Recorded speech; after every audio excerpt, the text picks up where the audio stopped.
Hello दोस्तों, स्वागत है आप सबका आपके अपने यूट्यूब चैनल परीक्षा का पगलू में। आज हम सब हल करेंगे पेपर 2 डीएड द्वितीय सेमेस्टर का प्रारंभिक शिक्षा के नवीन प्रयास। आज हम सब हल करेंगे 2020 के पेपर का जबरदस्त हल। चलिए शुरू करते हैं वस्तुनिष्ठ प्रश्नों से। निम्न में से कौन सा अनुच्छेद अल्पसंख्यक वर्गों के हितों के संरक्षण से संबंधित है? तो कौन सा संबंधित है? 29 तो अनुच्छेद 29 बंद। यह अनुच्छेद भारत के नागरिकों के वर्ग विशेषकर अल्पसंख्यकों को अपनी भाषा, लिपि या संस्कृति को संरक्षित करने का अधिकार देता है। अनुच्छेद 45 यह 6 वर्ष से कम आयु के बच्चों की देखरेख और शिक्षा ECCE से संबंधित है। नीति निर्देशक तत्व में आते हैं जो। अनुच्छेद 21 क्या है? ये प्राण और दैहिक स्वतंत्रता मतलब लाइफ एंड पर्सनल लिबर्टी का संरक्षण है। अनुच्छेद 17 क्या है? यह अस्पृश्यता का अंत कौन सा एवोल्यूशन ऑफ अनटचेबिलिटी से संबंधित है। तो अल्पसंख्यक वर्गों के हितों से कौन सा संबंधित है? अनुच्छेद 29(1). 6 से 14 वर्ष तक के बच्चों को निःशुल्क एवं अनिवार्य शिक्षा को मौलिक अधिकार किस संविधान संशोधन द्वारा बनाया गया है? तो किसके? 86वें संविधान संशोधन द्वारा। तो 86वां संशोधन 2002। इसके द्वारा संविधान में अनुच्छेद 21A जोड़ा गया जिसने शिक्षा को मौलिक अधिकार बना दिया। 82वां संशोधन 2000। ये सरकारी नौकरियों में पदोन्नति प्रमोशन के लिए अनुसूचित जाति जनजाति मतलब SC/ST के उम्मीदवारों को क्वालिफाइंग मार्क्स में छूट देने का प्रावधान करता है। 85वां संशोधन 2000। ये सरकारी सेवाओं में SC/ST कर्मचारियों को पदोन्नति में परंतु पदोन्नति होती है ना, उसमें आरक्षण के साथ साथ परिणामी वरिष्ठता मतलब कंसिक्वेंशियल सीनियरिटी भी प्रदान करता है। 86वां संशोधन 2002। इसके द्वारा संविधान में अनुच्छेद 21 मतलब 21 का जोड़ा गया जिसने शिक्षा को मौलिक अधिकार बना दिया। 87वां संशोधन 2003। इसके द्वारा संसदीय और विधानसभा क्षेत्रों के परिसीमन सीमा तय करने के लिए 1991 की जनगणना के स्थान पर 2001 की जनगणना को आधार बनाया गया। अगला प्रश्न, केंद्रीय सलाहकार बोर्ड CAVE किस नाम से जाना जाता है? कौन से? सार्जेंट योजना के नाम से जाना जाता है केंद्रीय सलाहकार बोर्ड को। सार्जेंट योजना 1944। सर जॉन सार्जेंट उस समय भारत के शैक्षिक सलाहकार थे। उन्होंने केंद्रीय शिक्षा सलाहकार बोर्ड CAVE की तरफ से युद्धोत्तर शिक्षा विकास योजना प्रस्तुत की थी। क्योंकि ये केब की रिपोर्ट थी इसलिए इसे सार्जेंट योजना या केब रिपोर्ट भी कहा जाता है। बेसिक शिक्षा एक गांधी जी की वर्तमान योजना है 1937 में। हंटर कमीशन यह 1882 का भारतीय शिक्षा आयोग है। हर्टॉग समिति ये 1929 की समिति है जिसने अपव्यय और अवरोधन पर बात की थी। अगला प्रश्न देखिए हमारा, उच्च अध्ययन शिक्षा संस्थान IASE कहाँ स्थित है? कहाँ स्थित है? प्रयागराज में। उत्तर प्रदेश में डीएलएड और शिक्षक प्रशिक्षण के संदर्भ में उच्च अध्ययन शिक्षा संस्थान institute of advanced studies in education IASE Prayagraj Allahabad में स्थित है। ठीक है। उच्च अध्ययन शिक्षा संस्थान IASE राज्य शैक्षिक अनुसंधान और प्रशिक्षण परिषद मतलब SCRT की एक महत्वपूर्ण इकाई है। शिक्षा का अधिकार अधिनियम 2009 कब लागू हुआ? कब लागू हुआ था? अप्रैल 2010 में शिक्षा का अधिकार अधिनियम 2009। 1 अप्रैल 2010 शिक्षा का अधिकार अधिनियम RTE एक्ट 2009 संसद से 2009 में पास हुआ था, लेकिन पूरे भारत जम्मू कश्मीर को छोड़कर उस समय में यह 1 अप्रैल 2010 से प्रभावी हुआ था। निम्न आयोगों का सही क्रम बताइए। हंटर आयोग, राधाकृष्णन आयोग, वुड डिस्पैच और कोठारी आयोग। सही क्रम क्या होगा? CABD। ठीक। वुड डिस्पैच कब आया? 54 में। हंटर आयोग कब आया? 1882 में। राधाकृष्णन आयोग कब आया? 1948-49 में, स्वतंत्रता के बाद पहला। कोठारी आयोग कब आया? 1964-66 में। तो सही आंसर हो जाएगा CABD। उत्तर प्रदेश में मिड डे मील योजना कब लागू की गई? तो उत्तर प्रदेश में मिड डे मील योजना लागू की गई 1 सितंबर 2004 को।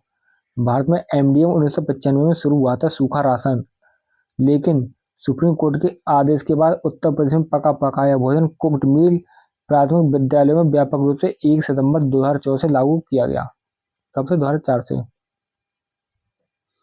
कस्तूरबा गांधी विद्यालय योजना भारत सरकार द्वारा कब प्रारंभ की गई? 2004 में। कस्तूरबा गांधी बालिका विद्यालय KGBV योजना जुलाई 2004 में भारत सरकार के द्वारा शुरू की गई। इसका उद्देश्य अनुसूचित जाति, जनजाति और अन्य पिछड़ा वर्ग और अल्पसंख्यक समुदायों की लड़कियों के लिए आवासीय विद्यालय खोलना था। अगला प्रश्न, जिला प्राथमिक शिक्षा कार्यक्रम DPEP की क्या विशेषता है? तो क्या है? शिक्षा में सबकी भागीदारी, शिक्षा में बराबरी पर बल, नए शैक्षणिक प्रयोग।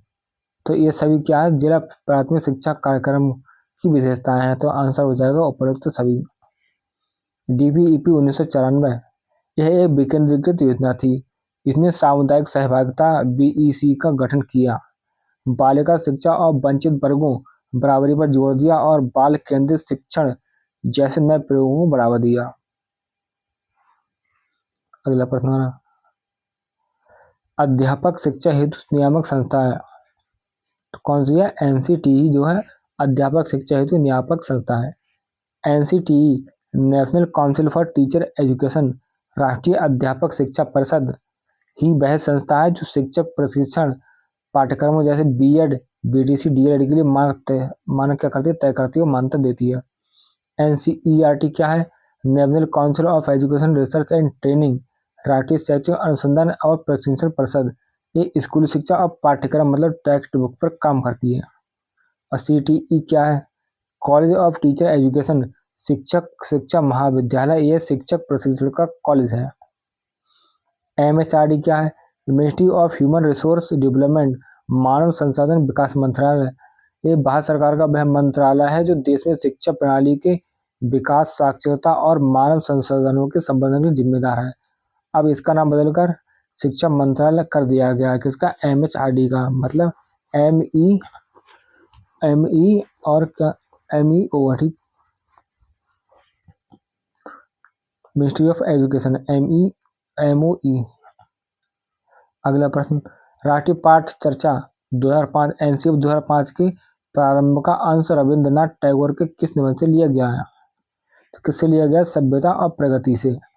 तो राष्ट्रीय पाठ चर्चा रूपरेखा नेशनल करिकुलम फ्रेमवर्क जो था NCF 2005, उसकी शुरुआत रविंद्रनाथ टैगोर के निबंध सभ्यता और प्रगति, सिविलाइजेशन एंड प्रोग्रेस के एक उद्धरण से होती है, जिसमें वे कहते हैं कि सृजनात्मकता और उदार आनंद बचपन की कुंजी है।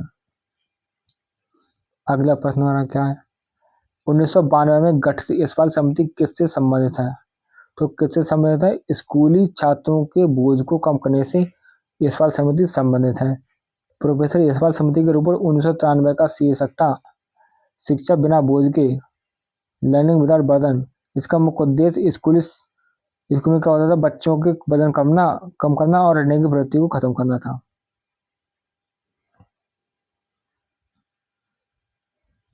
तो समिति गठित कब हुई थी? 1992 में। फिर इसकी रिपोर्ट कब आई थी? 1 साल बाद 1993 में, ठीक है। अगला प्रश्न, छनाई का सिद्धांत फिल्टरसन थ्योरी किसके द्वारा प्रतिपादित किया गया था? तो लॉर्ड मैकॉले ने क्या किया था? छनाई का सिद्धांत प्रतिपादित किया था। Lord Macaulay 1835। इन्होंने अधोगामी निष्पंदन सिद्धांत डाउनवार्ड फिल्टरेशन थ्योरी दिया। उनका मानना था कि शिक्षा केवल उच्च वर्ग को दी जाए, जहां से वह छन छन कर नीचे वर्गों तक पहुंचेगी। नवोदय विद्यालय की स्थापना किसकी संतुष्टि पर की गई? तो नई शिक्षा नीति 1986 के आधार पर नवोदय विद्यालय की स्थापना की गई। राष्ट्रीय शिक्षा नीति NPE 1986 ने ग्रामीण क्षेत्रों के प्रतिभाशाली बच्चों को मुफ्त और गुणवत्तापूर्ण शिक्षा देने के लिए गति निर्धारक विद्यालयों मतलब पेस सेटिंग स्कूल की स्थापना का सुझाव दिया, जिन्हें आज हम नवोदय विद्यालय के नाम से जानते हैं। जब कोई बालक किसी अवस्था में प्राथमिक शिक्षा पूर्ण किए बिना ही विद्यालय छोड़कर चला जाता है तो ये कहलाता है अपव्यय। अपव्यय वेस्टेज मतलब कोर्स पूरा होने से पहले स्कूल छोड़ देना अपव्यय कहलाता है, क्योंकि उस बच्चे पर खर्च किया गया धन और समय बर्बाद हो जाता है। और अवरोध क्या होता है? एक ही कक्षा में फेल होकर बच्चे का रुकना क्या होता है? अवरोध होता है। अब आते हैं लघु प्रश्नों पर। भारतीय संविधान के अनुच्छेद 51A के बारे में आप क्या जानते हैं? तो 51 का है जो अंग्रेज जो क्या है मतलब नागरिकों के मूल कर्तव्यों से संबंधित है। और अंग्रेजी में क्या कहेंगे इसे, 51A। इसमें क्या है, 86वें संशोधन 2002 द्वारा 11वां कर्तव्य जोड़ा गया, जिसके अनुसार प्रत्येक माता पिता या अभिभावक का यह कर्तव्य है कि वे 6 से 14 वर्ष के बच्चों को शिक्षा के अवसर प्रदान करें। बोर्ड के घोषणा पत्र 1854 की शिक्षा संबंधी उद्देश्य क्या थे? तो बोर्ड के घोषणा पत्र के मुख्य उद्देश्य थे कौन कौन से? भारत में पाश्चात्य ज्ञान विज्ञान और संस्कृति का प्रसार करना, अंग्रेजी शिक्षा के माध्यम से ब्रिटिश शासन के लिए निष्ठावान कर्मचारी सेवक तैयार करना, उच्च शिक्षा का माध्यम अंग्रेजी और प्राथमिक शिक्षा का माध्यम देसी भाषा रखना। हंटर आयोग 1882 के दो कार्य देखिए। तो हंटर आयोग 1882 के दो कार्य कौन कौन से? बोर्ड के घोषणा पत्र 1854 के परिणामों की समीक्षा करना, प्राथमिक शिक्षा की स्थिति का अध्ययन करना और उसके विस्तार एवं सुधार के लिए सुझाव देना। इसका मुख्य जोर प्राथमिक शिक्षा पर ही था, किसका? हंटर आयोग का। राष्ट्रीय शिक्षा, जो राष्ट्रीय स्तर पर शिक्षा के कौन कौन से अभिकरण बताइए। तो राष्ट्रीय स्तर पर शिक्षा के प्रमुख अभिकरण निम्नलिखित हैं। कौन कौन से अभिकरण मतलब उसकी बॉडीज, मतलब उसके मतलब भाग जो है। तो शिक्षा मंत्रालय हो गया, ठीक है। MOE मतलब मिनिस्ट्री ऑफ एजुकेशन, पहले क्या था ये, पहले MHRD था।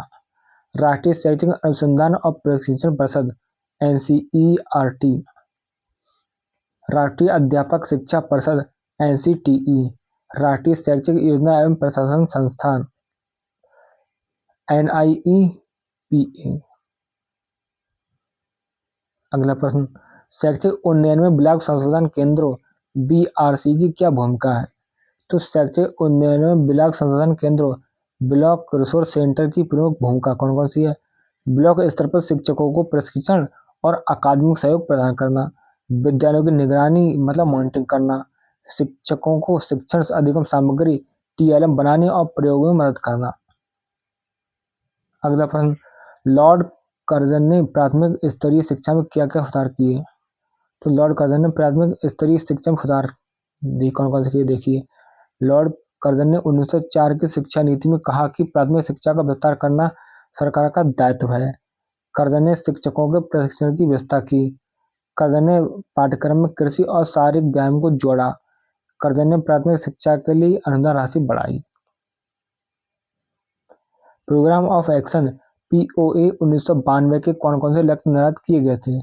तो प्रोग्राम ऑफ एक्शन POA 1992 के निर्धारित लक्ष्य कौन कौन से?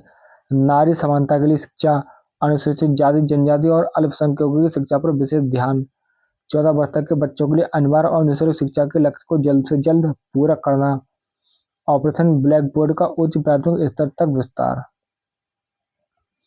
ऑपरेशन ब्लैक बोर्ड परियोजना क्या है? तो ऑपरेशन ब्लैक बोर्ड परियोजना 1987 राष्ट्रीय शिक्षा नीति 1986 के तहत शुरू की गई। इस परियोजना का उद्देश्य प्राथमिक विद्यालयों में न्यूनतम आवश्यक सुविधाएं उपलब्ध कराना था, जैसे कम से कम 2 पक्के कमरे, 2 शिक्षक, एक में एक महिला हो, और आवश्यक शिक्षण सामग्री, खेल का सामान, नक्शे, चॉक, डस्टर आदि। स्कूल रेडीनेस प्रोग्राम क्या है? तो स्कूल रेडीनेस प्रोग्राम उन बच्चों के लिए एक 6 सप्ताह 1.5 माह का कार्यक्रम है जो सीधे कक्षा 1 में प्रवेश लेते हैं बिना प्री स्कूल के।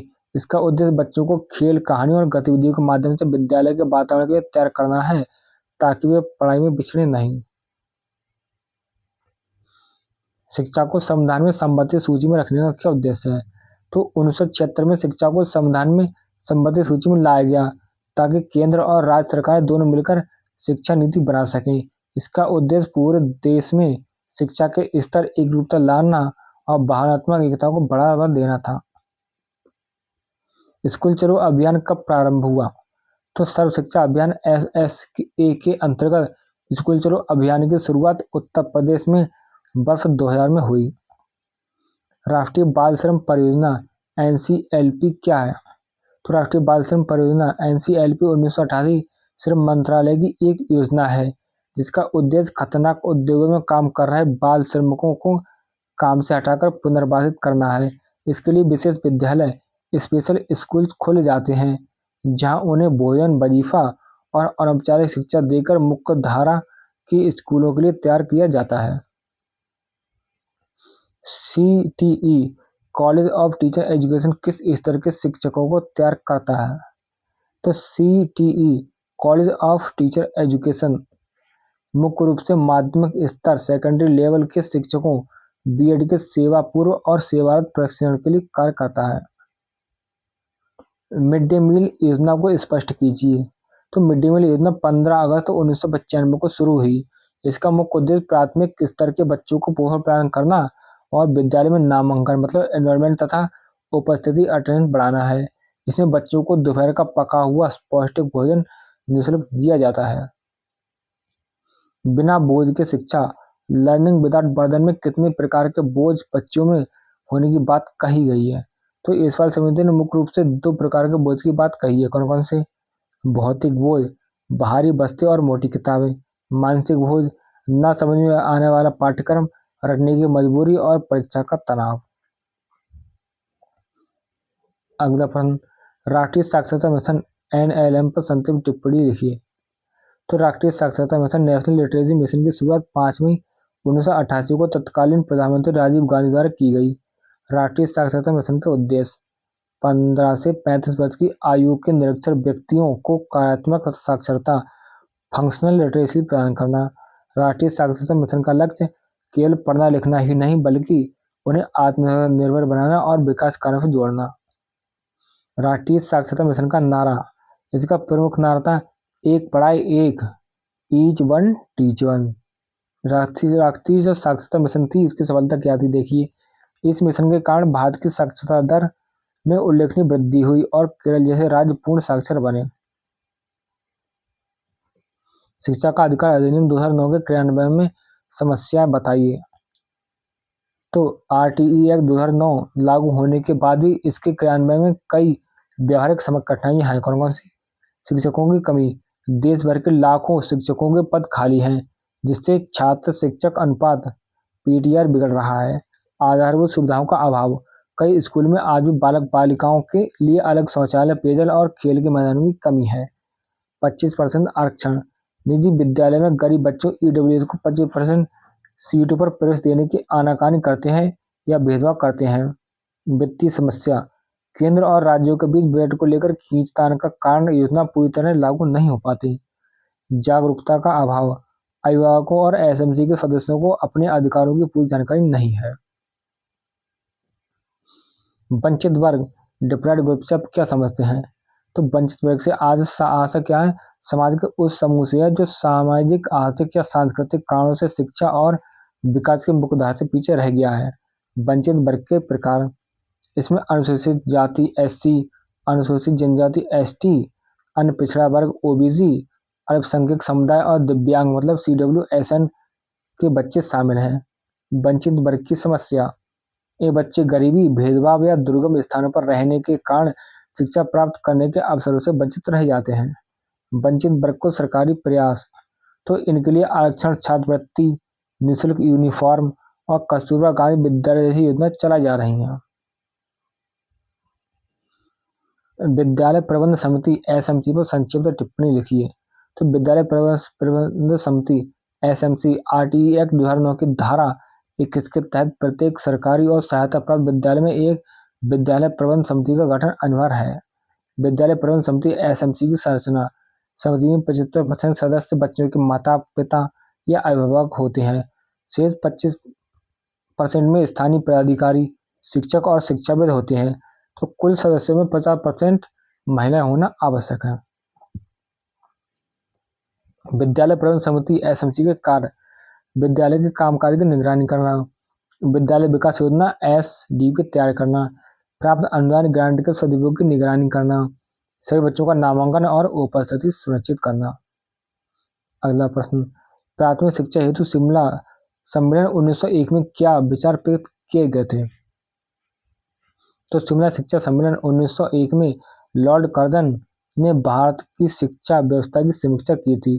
प्राथमिक शिक्षा प्राइमरी एजुकेशन के संदर्भ में शिमला सम्मेलन 1901 में निम्नलिखित प्रमुख विचार और निर्णय व्यक्त किए गए थे। कौन कौन से? सरकार का दायित्व, यह स्वीकार किया गया कि भारत में प्राथमिक शिक्षा की घोर उपेक्षा हुई है, इसलिए सरकार का यह प्रमुख कर्तव्य माना गया है कि वह प्राथमिक शिक्षा का विस्तार करे और इसके लिए पर्याप्त धन उपलब्ध कराए। पाठ्यक्रम में बदलाव। प्राथमिक स्तर के पाठ्यक्रम को व्यावहारिक बनाने पर जोर दिया गया। इसमें कृषि शिक्षा, एग्रीकल्चर और शारीरिक शिक्षा, फिजिकल एजुकेशन को अनिवार्य विषय के रूप में शामिल करने का विचार रखा गया। शिक्षण विधि। तो रटने की प्रणाली, रोट लर्निंग को हस्तोत्साहित करने और आधुनिक विधियों जैसे किंडरगार्टन पद्धति को अपनाने की बात कही गई। मातृभाषा पर जोर। तो प्राथमिक शिक्षा का माध्यम क्षेत्रीय भाषा, वर्नाकुलर या मातृभाषा होनी चाहिए ताकि बच्चे आसानी से सीख सकें। अंग्रेजी की पढ़ाई मिडिल स्कूल के बाद शुरू करने का सुझाव दिया गया। शिक्षकों का प्रशिक्षण। तो प्राथमिक शिक्षकों के लिए कम से कम 2 वर्ष का प्रशिक्षण टीचर ट्रेनिंग को अनिवार्य करने और उनके वेतन में सुधार करने का प्रस्ताव रखा गया। अगला प्रश्न, शिक्षक शिक्षा में जिला शिक्षा एवं प्रशिक्षण संस्थानों डाइट की भूमिका लिखिए।